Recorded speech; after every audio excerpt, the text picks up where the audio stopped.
Hello, and welcome to the Sleep Science Podcast. I'm Penny Lewis, a sleep scientist and the presenter of this show. In the show, we talk about all things related to sleep, from dreaming and sleepwalking to what sleep does for our brain and body, and how we can get more out of our sleep. You can find out more about the podcast, our guests, and our upcoming episodes at the Sleep Science Podcast webpage. If you enjoyed the show, please don't hesitate to follow us or like us on Twitter. Today, we're going to talk about history, and our guest is Dr. Sasha Handley of Manchester University. Sasha has been specialising in the history of sleep for many years and has recently written a fascinating book on this topic. In this episode, Sasha tells me about some of the interesting and at times surprising sleep-related habits of our ancestors. We talk about the way they saw sleep as linking to health, religion, spirituality, and status. We also talk about the surprisingly central role that beds and bed coverings took in their households. I hope you'll enjoy our conversation.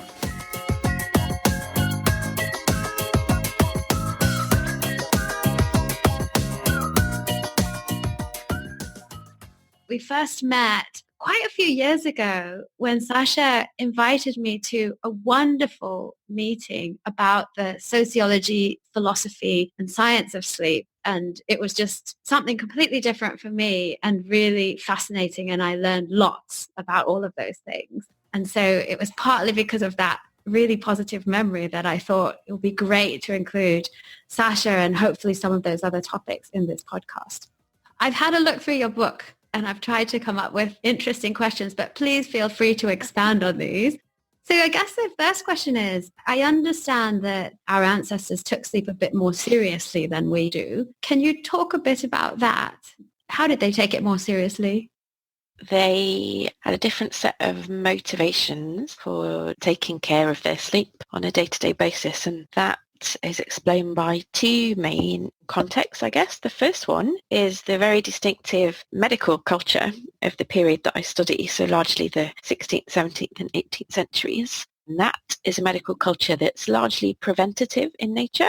So because medical interventions are expensive and inaccessible for many people, and actually not terribly effective much of the time, it was very much the case that early modern communities, the people in the period that I've studied, took it upon themselves to try and look after their own healthcare, and they did things that they thought would retain the long-term health of their bodies and minds, so they required less medical intervention. And one of the things that they believed was crucial to that was their sleep. Also distinctive about historical understandings of sleep in this period is that people thought sleep was really, really important for ensuring that they could digest their foods properly. Physiological knowledge from the time really prioritised sleep as a way of breaking down the food that you ate every day and making sure that its benefits dispersed around your body. There was also a body of thought which suggested that every night's sleep actually regenerated blood in the liver. And so actually your sleep was also thought crucial for the circulation of blood on a day-to-day basis. So I think those three reasons in the sort of world of medicine.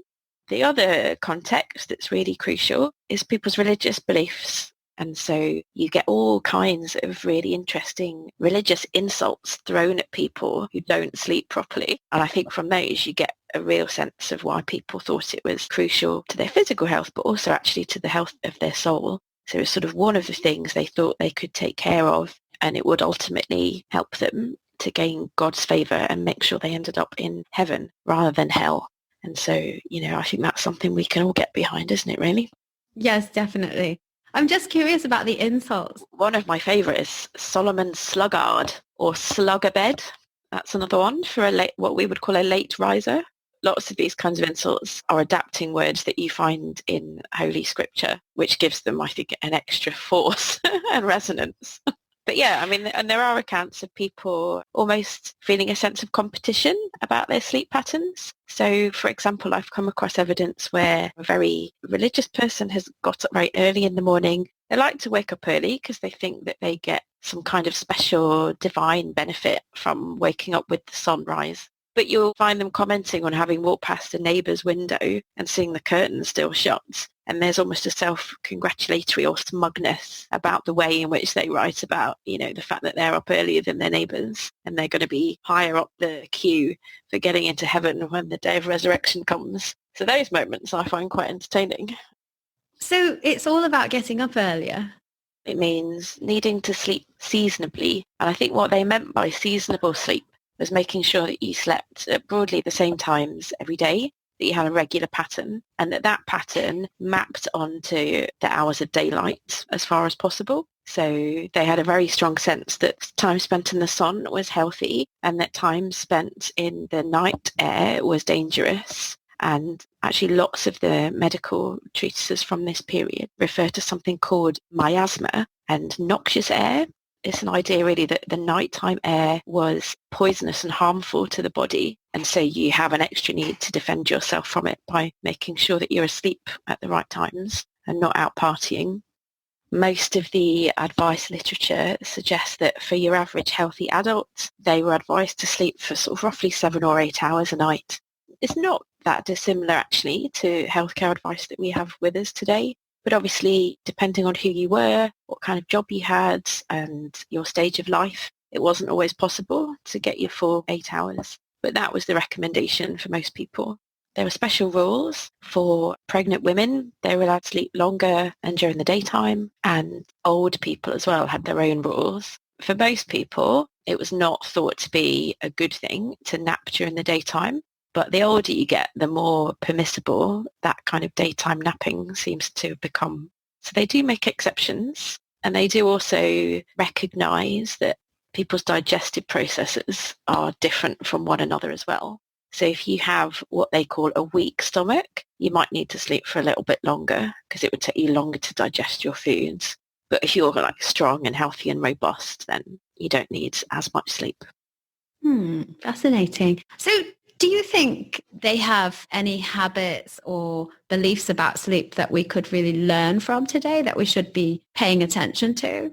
Aside from the regular timings, which I think is still good advice nowadays, they also engaged in a range of practices to prepare the bedchamber so they would sleep well. And they were very aware of the temperature and the need for coolness at night time. And so they had very many household recipes for creating nice calming scents that would be used in the bedchamber. For example, they would pick and dry rose petals and they would, sprinkle them between the bedsheet to create a nice scent. And they also did things like bathe their hands and sometimes their legs in chamomile water because they recognised that plants like rose and chamomile had cooling properties. And that actually it was a very good way of preparing yourself for bed to do that. Other kinds of bedtime routines, I think, are also kind of useful to think with today. So given that I've already mentioned the powerfulness of people's religious beliefs, it's no surprise to tell you that bedtime prayer was one of the most common things that people did before they got into bed or when they were in bed. I suppose if you try and imagine yourself into a body that was thinking about the life beyond and calming itself down with spiritual meditations, we're not a million miles away potentially from some of the meditation techniques that we're surrounded by today that, are supposed to help us get into the right frame of mind and bodily state for sleep. So I guess they had what we would think of as restful routines. And of course, their homes were also not full of bright lights, blue lights, electric lights, all of that. So I guess the levels of darkness that they're exposed to are very different to what we have to battle with today. So some of their practices, I think, do highlight the importance of your sleeping environment too. With respect to the darkness, didn't they often have curtains on their bed or beds with wooden shutters? Yeah, absolutely. So the beds with wooden shutters were often called box beds. That's because you could literally shut them up like a closed box. And sometimes if you look at surviving box beds, you'll find little niches on the inside where you could have placed a candle, for example. But you can imagine that once the candle had been extinguished, it's super dark in there. And yet bed curtains were a very common thing. Partly they were, of course, to keep people warm. And obviously they produce a more intense darkness. But they're also there for privacy as well. So we know that lots of people from this period of history didn't necessarily have their own separate bedrooms. And so it was important for them to have another way of separating out their sleep space from the sort of multifunctional rooms in which they were sometimes forced to sleep. So they might have been more about privacy than necessarily about light. It's a combination of things, but even if the intention wasn't to shut out the light, the consequences of sleeping in those beds was exactly that. I'm actually very interested in that because it's one of my pet peeves about light. We've been doing a lot of studies of the impact of wearing eye masks on people's sleep. And in general, we find that if we can block the light, somehow it really does improve people's sleep. The next phase of my sleep research will hopefully take me to look at more window coverings. So I'm interested in the kind of shutters that were there to cover the bedroom windows or the chamber windows. I found some really strange sounding materials used to cover the glass, things like cheese paper, for example. So I'm kind of interested to find out how effective that is or not at cutting out the light. I'll let you know. And so they were doing that specifically to block light. So that wasn't privacy, that was light blocking. Yeah, I think so. Yeah, there are some instances like that. Because of the kind of records that we have, it's not always easy to line up the material practice to the motivation, but every now and again you can do it. Well, it's just interesting to think that people were worrying about these same problems. Yeah, I mean, the other thing, though, for my people is that most of them lived in rural areas and they didn't have a battle with external light either. You know, they're not surrounded by street lamps. And I think the night sky would have been much, much darker in the period that I studied than it is today. So as well as controlling what you can inside the house, I think it's important to remember that because of dramatic processes of environmental change, we've actually got a very different looking sky than we used to. Yes, but we also have the sun coming up in the morning. They tended to get up earlier. Otherwise, they were snugger beds. Yeah, and agricultural work means that they would be up earlier than we tend to be these days as well. So, I mean, I read in your book that people sometimes thought of sleep as a form of preventative medicine. Talk a bit about that. There's a dominant framework of medical knowledge in this period. It's called the 6 non-natural things, and they are a set of 6 rules, which if you attend to them, are supposed to keep you in good fettle. Number 1 on the list is air, so taking good fresh air at the right times of day. Number 2 is eating the right kinds of food and drink. Number 3 is sleeping and waking.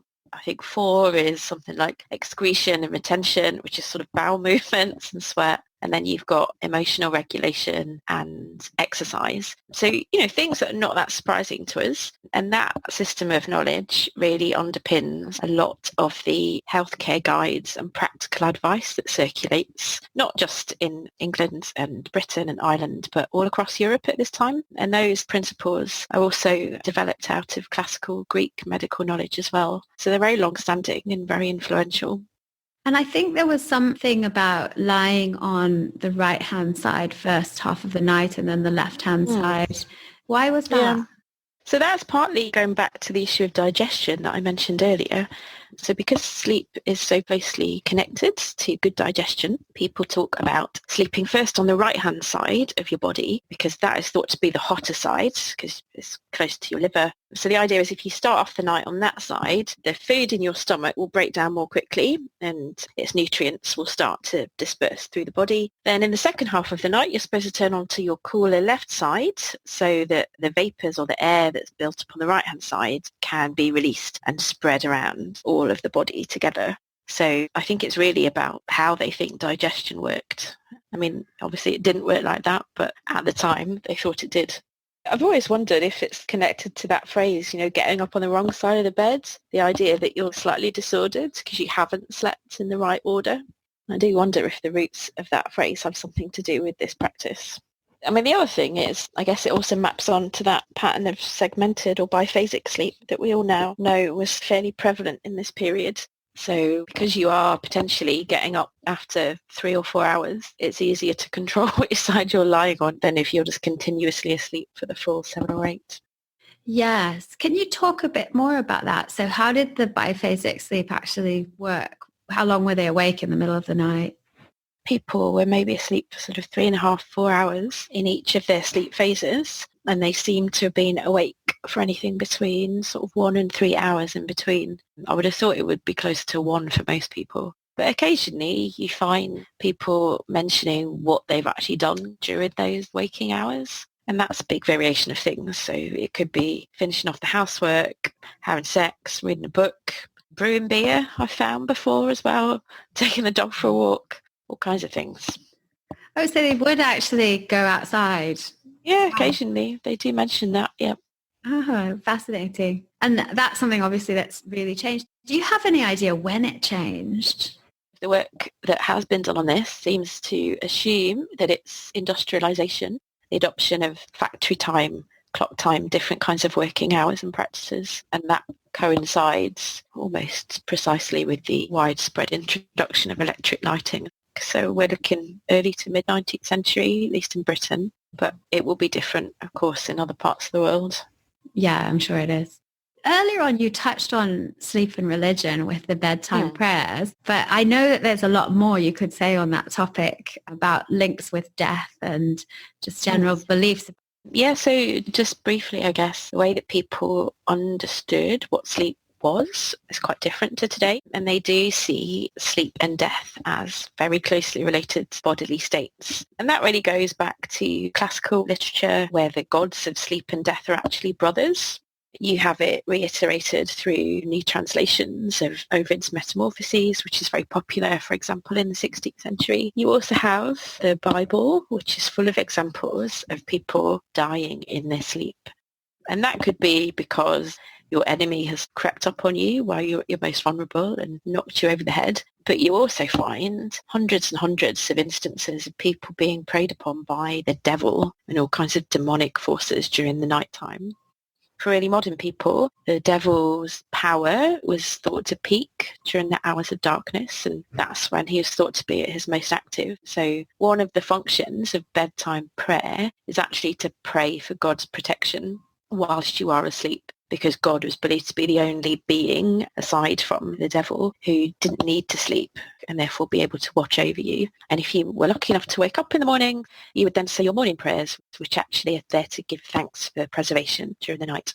So yeah, people felt themselves to be quite vulnerable, and they thought that sleep was potentially dangerous for them, as well as being this really crucial restorative thing for the body. And what about this idea that if you died, your spirit somehow needed a space above the bed to go up into heaven? The evidence for this is still in the process of being interpreted, really. There's quite a lot of archaeological evidence being uncovered recently, which suggests that there were deliberate markings made in people's homes, and especially in the parts of the home that were thresholds between the inside and the outside. So, for example, you find lots of marks around door frames, window frames, chimneys, which obviously connect the inside of the house to the outside. We're not totally sure what these marks were. Sometimes they are quite elaborate scratch marks, sometimes they're impressed bird marks in the woodwork. But one body of thought is that they were thought to serve a protective function, to be able to resist the entry of unfriendly demonic forces from the outside. And this is a world in which God and the devil are thought to be incredibly active on a day-to-day basis and constantly at battle with each other for people's souls. So it's maybe more about preventing things from coming in than letting I think so, yeah. Oh, okay. What about sanctifying bedrooms? Yeah, there are all kinds of ways in which you could, through the sort of materials you surrounded yourself with at night time, focus the mind on beneficial spiritual themes. So we have lots of surviving bed textiles from this period, and they are often covered with religious symbols. We have evidence of people writing passages from scripture on little bits of paper and pinning it to their bed curtains, almost sort of mnemonics to protect them or to get them to think about otherworldly things at the right time of night. Lots of things like that, really. And of course, you would have text, assuming that you could read, of course, at the bedside. There are some interesting suggestions that around the necks of children, you could hang amulets and charms that were also thought to have a protective function to them. So things like wolves' teeth, for example, seem to be fairly common. And we know from other evidence from this period that that kind of material was thought to have a specific defensive property against unpleasant supernatural forces. So it's all part of this link between sleep and potentially dying or having your soul stolen. As much as sleep is about your everyday, for the people I study, it's also about their life after death as well. And those things are very much interlinked in their minds and in the kinds of practices that they get up to. And I believe that they also made sleep a much more central part of their lives and part of their social lives than we do. So beds being kind of central in the living room and maybe talking more about their sleep. Is that true? I guess whether or not you can have a separate room with your bed in it is a question of financial means. It would certainly have been an ambition, but if you couldn't afford it, you would still look upon your bed and all its furnishings with a great deal of pride. We know from household inventories of the period that the bed and its trappings was the single most expensive piece of furniture that most people owned. It usually counted for about 1/3 of an entire household's assets, just to give you a sense of just how much importance it had. And the textiles themselves, which are often very elaborate, were often handmade by the female householder with the help of her family members. So they were sources of pride and collective activity. And they also, especially during the daytime when you had friends to come and visit you, they were things that were meant to be seen and displayed. And they were a way of measuring a household reputation and legitimacy, if you like. You know, we tend not to show visitors around our bedrooms today, but actually people's beds were a source of great interest. You know, you would often go and point out the expensive materials that you'd used or the intricate decorations that you'd managed to produce on some of these textiles. The wooden frames themselves, as well as the textiles, were family legacies too. They were passed down through many generations of families and were thought to be family heirlooms. So they were taken very seriously, and people went to lots of efforts to cleanse them and try and protect them from bed bugs as well, which were a bit of a problem in this period. Do you think the sort of pride and expense and effort put into the beds is linked to the religious importance? Yeah, I think it is. It's a combination of people's economic aspirations and their religious sensibilities. A dutiful Christian keeps their household in good order generally, but the bed is really the centrepiece of the household, and so I guess more than anything else, that would be the piece of furniture that you take extra special care to keep in good condition. You would have your best linen bed sheets on there as well, and they were thought to be very helpful for keeping the body's temperature nice and cool and well regulated. And people would sometimes sew their initials just as an added ownership marker, I suppose, an added sense of pride. It's interesting because, you know, these days we have a lot of technical objects that we might invest our finances in that they wouldn't have had then. But nevertheless, I might have thought a family would invest heavily in religious objects. And so it sounds as if maybe they're almost thinking of the bed in that kind of way. Well, it certainly could be. You can find religious associations in all different parts of the household, from the ceramics on the dinner table to the trappings of the bedchamber as well. It was everywhere. Even a candle was thought to be of the divine as well. I suppose maybe an important thing that was true then, which isn't so much true now, is that the majority of births probably would have taken place at home, potentially in the bed, and also deaths taking place in the bed as well. So maybe in that sense, the bed as the place where you sleep was linked more to the life cycle. That's very true. We think people had straw mattresses that they would actually move on to when they were about to give birth, and then that mattress would be burned afterwards. But you would do all of your recuperating in your regular bed after you'd given birth, and that will be the bed that you nursed your child in for sure. And yeah, you're absolutely right as well that that is also the place where most people would have died. And so we have some evidence to suggest that the bed sheets themselves doubled up as the shrouds that people were wrapped in before they were buried. And so there's no clear-cut line between the material trappings of the bed and what happens to you in the grave. So I think there is thought to be a sort of continuum between the two things for sure. It's quite gruesome, really, when you think about it. It is kind of gruesome. Some of the folklore also suggests that there might have been a few superstitious beliefs about which direction the bed was facing. So some people thought it was unlucky, for example, to have the sleeper's feet facing towards the door, because that was supposed to be the position in which you would be laid before you were buried. So some people thought that that was inviting bad luck and that you would die sooner than you should. Some people also didn't like the idea of placing your bed underneath a crossbeam in the ceiling. And one of the explanations for that is that the beam might impede the dead person's soul from getting to heaven as quickly as it should. So you can find echoes of this in lots of different evidence. But I suppose you could say even these days people are superstitious. We maybe shouldn't draw too many conclusions. At some level, it's a search for comfort and control over something that is ultimately out of your control. But different historical communities had different ways of going about it. Yeah, fair enough. And was there also something about the heights of beds being off the floor? If you had enough money, you would certainly have wanted to have a bedstead that was pretty high off the ground. It was thought to be healthier, for example, to be at a more elevated position. But height also corresponds to rank.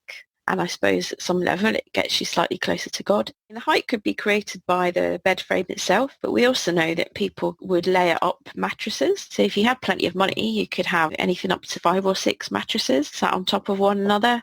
At the bottom, you might have something that was filled with quite a thick and sturdy material, like horsehair, for example, that would stop the mattresses from sagging. And then on top of that, you would get fillings that were warmer and more refined. The one right at the top, closest to the sleeper's body, would be full of the material that was the most expensive you could afford. We do know that some people were able to afford things like goose down, for example, which would have been incredibly warm and luxurious.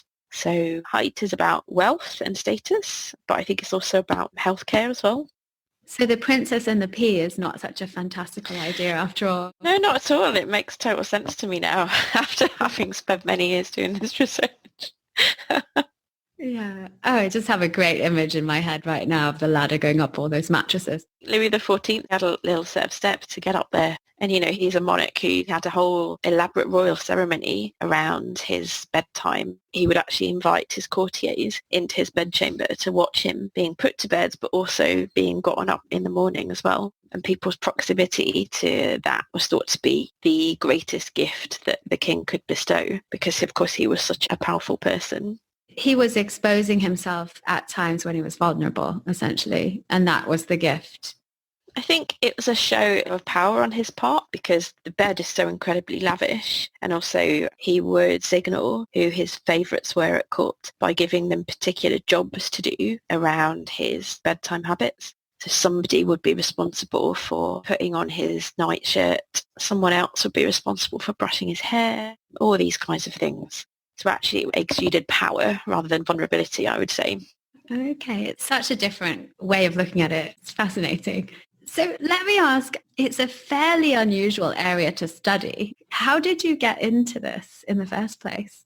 Well, I'd spent the years previous researching various aspects of supernatural culture, and I wrote a book about ghost reports and ghost beliefs beforehand. And actually beds and sleep cropped up quite a lot in the literature that I was reading for that project. So it was sort of a natural extension, really. And when I started looking around for historical work about sleep, I found extraordinarily little. I was shocked, actually, about how little attention historians had paid to it when you think that we spend, a bit more than a third of our lives asleep. And almost every other aspect of everyday life has been covered in some regard except for this bit of it. I suppose at one level there was a sense that people didn't necessarily know that sleep had a history. There's a sense in which you can get the impression that because everybody has slept across all ages and all times, there really isn't any significant difference to look for, which may have dissuaded people from doing it, I suppose. But yeah, I had a go, and within the first year I was surrounded by mountains and mountains of bits of evidence, and by that point I was completely hooked.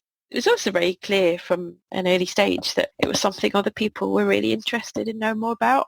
So as soon as you were asked what it was you worked on and I told them, it sparked up instant conversations with people who were always super keen to tell me about how they slept or didn't sleep and to ask for bits of advice. So it's one of those topics that really seems to just connect and get people talking, which is great, actually. Yeah, I completely agree with that. It's definitely true that sleep is a topic of general interest. Someone once said to me, well, we all have an intimate relationship with sleep. And I think obviously that's true. But it's interesting that the history of sleep has been neglected in the way you say, because I think that the psychology of sleep and even aspects of the physiology of sleep have also been neglected a lot more than you might expect, given that we spend 1/3 of our lives doing it, as you said. Yeah, it's tough, isn't it? I mean, it makes sense to me. In terms of the kinds of sources you can go to, it's not necessarily obvious. You have to think your way to the right historic documents if you're somebody like me. I guess I would have thought that was less of a problem for those approaching it from a more scientific perspective. Well, just sort of speculating, until we were able to measure brain activity, I suppose there's not so much that you can obviously measure about sleep. You can't talk to people while they're asleep. It's so much a brain phenomena. Until we could measure what's happening in the brain, it was harder to study. And then maybe because there wasn't a history of studying it, once those methods started to become more feasible, people didn't jump on it straight away because we just tend to follow on what's been done in the past, don't we? But it's changing now, right? Because of people like you and the great work you're doing. Yeah, I think it is changing now. I mean, I think sleep is extremely popular at the moment. People are getting really excited about it, looking at all kinds of aspects that weren't looked at before. So we're entering a heyday of sleep research, perhaps. Let's hope so. Yes, let's hope so. I think I've come to the end of the questions that I'd written down, but what should I have asked you, Sasha? You asked me all very, very sensible questions and all the ones that I expected you to. It's been a great pleasure to chat, Penny. I don't think there's much to add at this stage, but once I get into my new research project over the next few years, perhaps we should organise another chat and then I'll tell you if I've discovered anything else that might be of interest. Oh, that would be wonderful. Can I ask what the new project is? It's a project that is going to think about environmental practices and environmental change in the early modern world. So I'm going to be looking at sleep herbs and soporific medicines, looking at what knowledge people in the early modern world had about the properties of those plants and how they were thought to either help sleep, deepen it, prevent it from happening in the first place. And I'm also going to be thinking about big environmental processes like the Little Ice Age, which happened in the 16th and 17th centuries in Northern Europe and America. And I'm going to think about what impact that might have had on people's sleep environments and practices. So those things and processes of agricultural change and urbanisation that led to different work patterns and all kinds of other interesting things linked to sleep. I'll keep you posted. That really sounds fascinating. So good luck with it. And please do keep me posted. I'd love to hear about what you find. And yeah, let's definitely talk again. Thank you so much, Sasha. Pleasure. You take care, Penny. Bye-bye. Bye.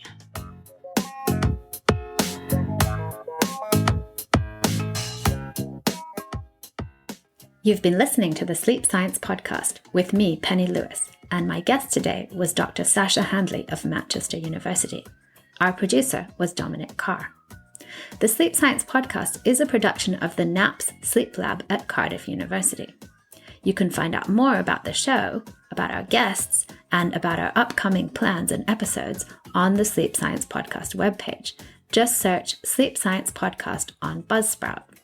If you like the show, please don't hesitate to follow us or like us on Twitter. If you have comments or suggestions, we can be contacted on sleepsciencepodcast, all one word, @gmail.com. Thanks for listening, and until next time, sleep well.